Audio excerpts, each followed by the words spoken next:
A few weeks ago, longtime Rippaverse detractor Josh Friedmaster began sharing dozens of pirated pages of ISOM number 1, violating copyright law, and locked out of his account as a result. X, formerly known as Twitter, required Josh to delete the tweets that contained the pirated ISOM pages. Josh went into protected mode in a panic. He said, "I locked my account temporarily because Eric and his cultists are copyright striking it to silence me. You're going to have to do better than that, Noodle Arms." Coco Fox, another longtime hater, ran to Josh's defense and tweeted, "So the Rippa farts are abusing copyright so that people don't criticize ISOM? That's alienation. People don't like you abusing copyright over petty bull."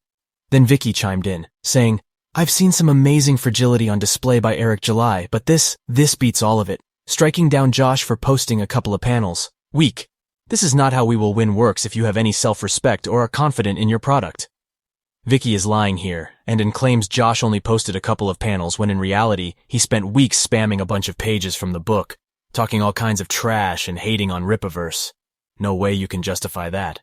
One day later, Josh unlocked his account and shared his plan to leave the platform by end of year. I doubt that. Josh is addicted to X.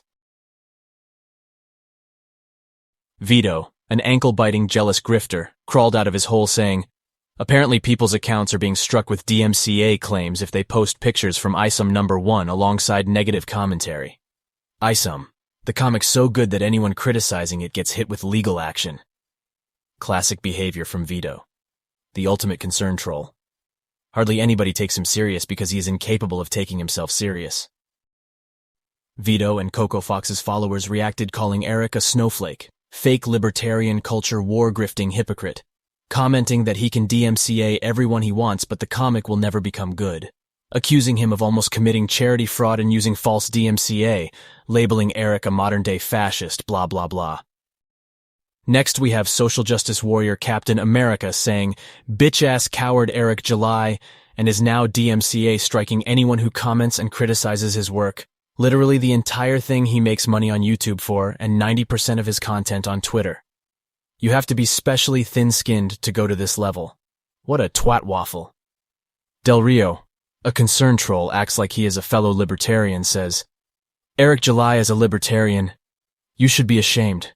Trying to suppress someone else's ability to express themselves. Their right as an American. This is not what we stand for. You should know this. Disgraceful." The Fandom Initiative, a group consisting of woke detractors of Eric July, spoke about this copyright situation. Actual Fandom, one of the co-founders of the initiative, says, "Eric July is going around copyright striking people left and right. He got my account on Twitter suspended until I deleted the offending remark. I will admit that this post I made is pretty egregiously bad faith. So I found 2 comic piracy websites that were both hosting ISOM number 1, and I said, well shit, I'm gonna help him out and get more eyeballs on that book. I'm sure more people need to read it, right? Maybe it will pump those ISOM number 2 sales numbers up. So I made this image, and I made it look as close to an official image as I could, and I started sharing it around. That's when I got locked out of my account."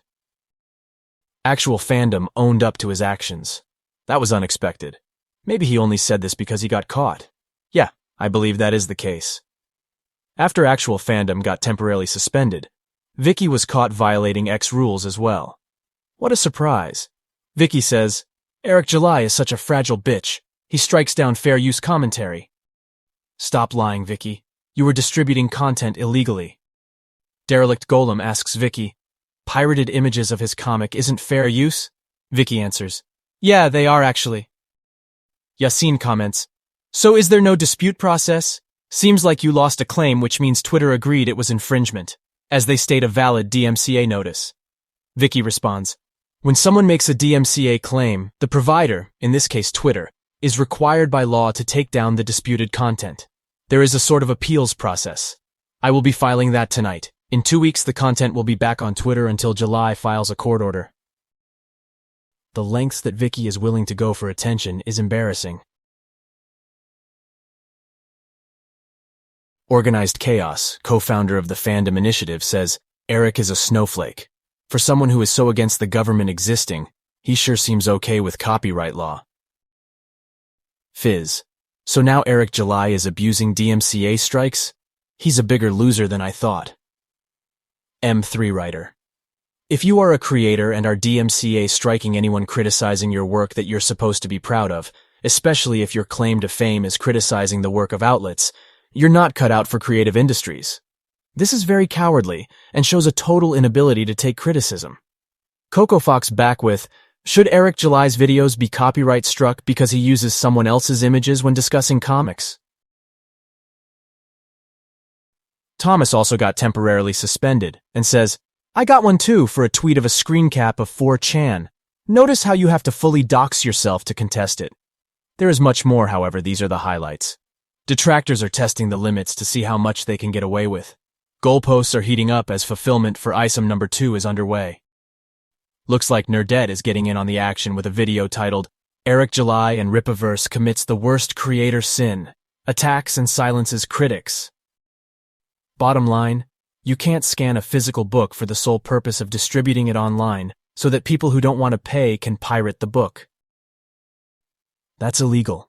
Sharing pirated content even when you did not scan it yourself is also illegal, especially with these haters and their bad intentions and hopes of Rippaverse failing.